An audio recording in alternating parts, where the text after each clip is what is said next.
Welcome back to Seniors Gardening Advice. I'm Sam, and I've got something amazing to show you today. Imagine stepping outside on the darkest, coldest day of winter, and instead of seeing bare branches and brown earth, your garden bursts with vibrant colors and delicate blossoms. Sounds impossible, right? Well, it's not. I've spent decades growing plants, and I'm about to reveal my most treasured secrets for keeping your garden alive with beauty all through the frostiest months of the year. Before we get started, please hit that subscribe button below. We release new gardening advice every single week, and you won't want to miss any of it. Drop a like on this video too. It really helps us reach more gardeners like you.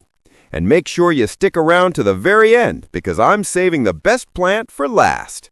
Now let's dive in and discover the magic of winter gardening. The complete winter collection.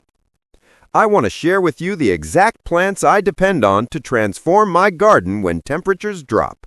These aren't just any plants. These are my personal favorites, hand-picked after years of gardening experience.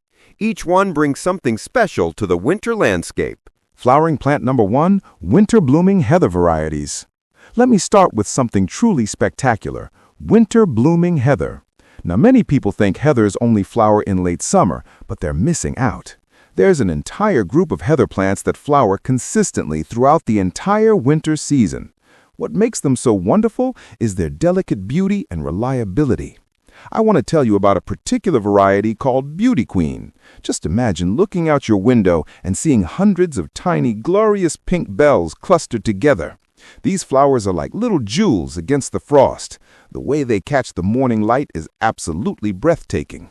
Here's how to grow them successfully. Heathers really prefer acidic soil. If you're working with challenging soil conditions, no problem. Just plant them in containers with special ericaceous compost. Space each plant about 18 inches apart if you're planting them in the ground. Over time, they'll grow together and create a thick, colorful carpet across your garden beds. If you don't have much ground space, that's perfectly fine. Take 3 healthy heather plants and plant them together in a standard 12-inch pot. Place this container right by your front door or on your windowsill. Every single time you come in and out of your home, you will be greeted by that wonderful display. It's like having a living piece of art right at your entry point. These plants are true workhorses. They don't demand much attention, they survive harsh weather, and they deliver color when you need it most. If you're new to winter gardening, this is a perfect place to start. Flowering plant number 2 is Sarcococca, the fragrant wonder. Now let me introduce you to a plant that appeals to multiple senses. Sarcococca is one of those plants that gardeners either absolutely love or overlook completely. I'm firmly in the love camp. Like heathers, Sarcococca prefers acidic growing conditions. If you have chalk or limestone soil, simply grow it in a container filled with acidic compost and feed it regularly. The results are absolutely worth the extra effort. What you'll notice first is the foliage. This plant produces lustrous, deep green leaves that practically shine in the winter sunlight. The color is so rich and vibrant that it stands out beautifully against drab winter landscapes. But here's where it gets really special: the flowers. Depending on your location, Sarcococca produces its blooms either in deep winter or early spring. When they appear, you're in for a treat. The flowers are absolutely glorious, with delicate petals arranged around a central boss of golden stamens. One particular variety, Sarcococca sansa, is particularly prized because it's fragrant. Yes, these flowers have a wonderful scent. Look closely, and you'll see flowers at different stages of development, some just opening, others still in bud form. Those big, fat flower buds you see will eventually become blooms, which means this display will continue for months and months. That's the kind of plant performance that makes winter gardening so rewarding. The extended blooming period means you're getting value from this plant for an incredibly long time. Imagine having flower power right through the coldest, darkest months. It's genuinely transformative for your winter garden. Flowering plant number 3, the winter pansies and violas. Let me explain something that confuses many gardeners. What's the difference between a pansy and a viola? Here's the simple answer. They're all technically violas botanically. The word pansy is simply the common name we use for violas that produce very large flowers. Now, this is important. Many pansy varieties are bred for summer flowers. When winter arrives and temperatures drop, they essentially go dormant. They sit there looking sad and tired. But there's a whole different category of pansies that are specifically bred to flourish through the winter months. These winter varieties are tougher, they're hardier. They're specifically selected for their ability to handle frost, snow, and harsh conditions. Choose varieties labeled as winter flowering, and you'll have cheerful blooms right through the chilly season and well into spring. Where should you plant winter pansies? They do beautifully in the front of garden borders, especially in sunny locations. But here's my favorite tip. Grow them in containers placed right near your home, maybe on your front step, your patio, or right outside a window you look through regularly. Why? Because every single time you step outside or look out the window, these flowers smile at you. There's something genuinely uplifting about that daily interaction with color and life. There's a charming story about a famous gardener named Gertrude Jekyll. Perhaps you've heard of her. She had a pet monkey, and she named a particular violet after it, calling it jackanapes. Whether you have a monkey or not, you absolutely should grow some winter pansies and violas. They're mood boosters in plant form. Flowering plant number 4, Firethorn and Japanese maple combination. I want to talk about two plants that give me tremendous joy during winter months. They're so different from each other, yet both essential to my winter garden. First up is the firethorn, known scientifically as Pyracansa. Look at this plant and you'll immediately understand its common name. It's absolutely covered, I mean completely blanketed, with glowing orange berries. It's like the plant is on fire with color. The firethorn is a thorny shrub, which means it has practical uses beyond beauty. You can train it up a wall or along a fence, creating a natural, living artwork. Many gardeners use it as a hedge because it's incredibly dense and the thorns act as a real barrier. If you have neighborhood dogs that wander into your garden, this plant is your friend. Now, completely different in appearance but equally beautiful is the Japanese maple, specifically the variety called Asahi palmatum sangokaku. The feature that makes this plant special in winter is its stems. These stems are always described in gardening books as coral red, but to my eye, they're so much more vibrant than that. They're almost shockingly pink, intensely bright. And here's the magic. They stay that bright, vibrant color right through the coldest weather. When everything else in your garden is gray or brown, those stems practically glow. Flowering plant number 5, Mahonia, the architectural wonder. Here's a plant that genuinely divides gardeners into two camps. Some people can't stand it, but I absolutely love Mahonia, especially during the winter months, so let me tell you why. I'm looking at a variety called Winter Sun, and it really does deserve that name. The plant itself is quite tall and angular. It's not going to win any awards for being a perfectly rounded shrub. But from the top, this spectacular fountain of flowers erupts outward. If you look closely at each individual flower, it's almost like a miniature daffodil. There are loads of them, clustered together in this amazing display. The name Winter Sun becomes perfectly clear when the sun shines on these glorious flowers. They literally gleam and sparkle in the light. It's genuinely one of the most beautiful sights in the winter garden. Now, I need to be honest about one thing. This plant is extremely spiky. Those sharp leaves will definitely poke you if you brush against them. That's why I recommend planting it toward the back of your border, where you won't accidentally come into contact with it. As long as you don't have to handle it directly, this becomes a fabulous plant. Here's what makes Mahonia work in the winter garden. It's evergreen, so it provides color and structure 12 months a year. That tall, angular, spiky attitude actually provides architecture and visual interest to the winter landscape. When everything else is low and dormant, there's Mahonia, standing proud and sculptural. When spring arrives and flowering is finished, don't be afraid to prune it. Get your secateurs or loppers and cut it back quite dramatically.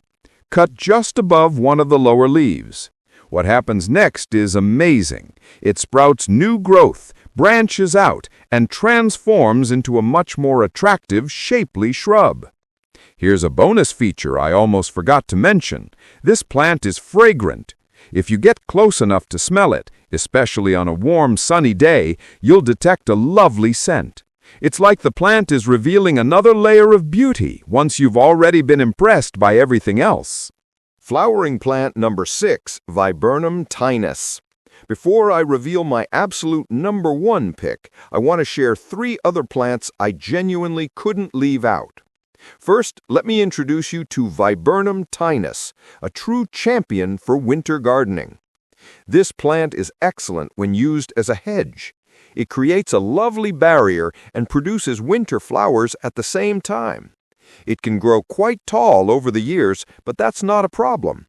In spring, particularly, you can cut it back quite dramatically and it will respond by growing bushier and fuller than before. Viburnum tinus isn't just for ground-level planting either. If you have limited ground space, this plant thrives in large containers placed on patios or terraces. Imagine having a beautiful flowering shrub right outside your window in a decorative pot. It's the perfect solution for smaller gardens or urban spaces. Flowering plant number 7, Skimmia rubella. Here's another wonderful winter plant, Skimmia rubella. What catches your eye first is the foliage, beautiful evergreen leaves that stay colorful year-round. But the real show comes from the flower buds.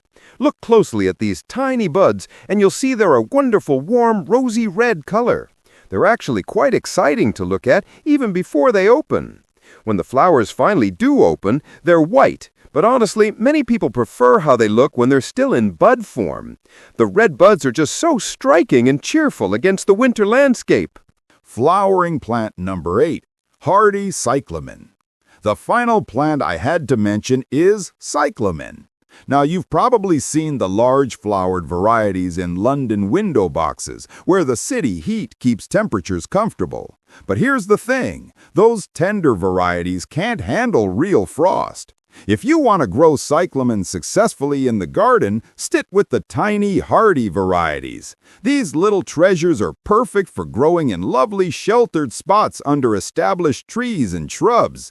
They're low-growing, delicate, and they bloom reliably through winter in the right conditions. The reveal, the Hellebore, winter's true champion. So after all that build-up, what's my number 1 winter flowering plant? Before I tell you, let me have a bit of fun. Some people absolutely adore ornamental kale.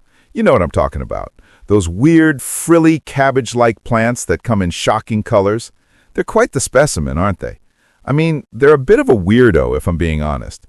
I hate to be unkind to any plant, but ornamental kale just isn't for me. If you love them, plant them. Just don't bring them anywhere near my garden. Seriously, they're not my thing. But my real, genuine number 1 winter flowering plant is something completely different. It's the Hellebore.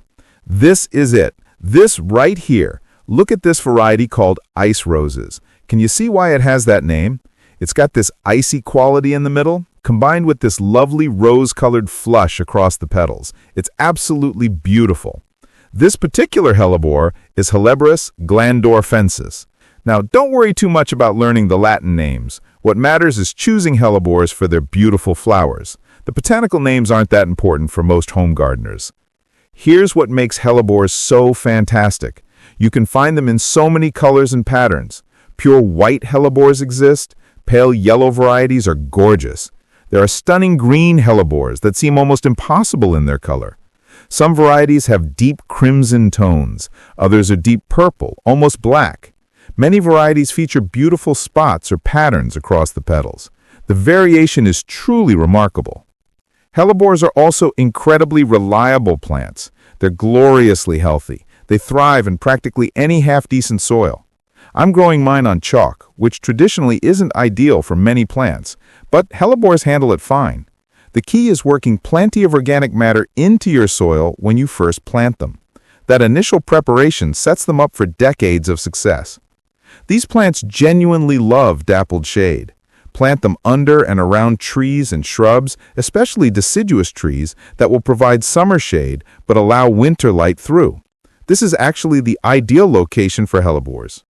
The cherry on top, hellebores flower right the way through from the end of one year to the beginning of the next. You're getting blooms spanning 2 calendar years. That's exceptional value from a single plant. Some flowers will open in deep winter, others in early spring. The display is continuous, reliable, and absolutely gorgeous. So there you have it, my complete guide to winter flowering plants. These are the specimens I rely on to keep my garden vibrant and alive even when the weather is at its harshest. But I want to hear from you. Which of these plants are you most excited to try? Do you already grow any winter bloomers that you'd recommend? Please comment below and share your own winter gardening successes. I genuinely love reading what you all are growing. If you found this video helpful, please share it with other gardeners you know. Share it on social media. Send it to a friend. Text it to someone who loves gardening. The more people we reach with quality gardening information, the more beautiful gardens we'll have in our communities. And if you haven't already, please subscribe to Seniors Gardening Advice. We release new gardening tips and tricks every single week. Whether your garden is tiny or expansive, whether you're a beginner or experienced, we have content designed to help you improve your space. Every week brings new inspiration and practical advice.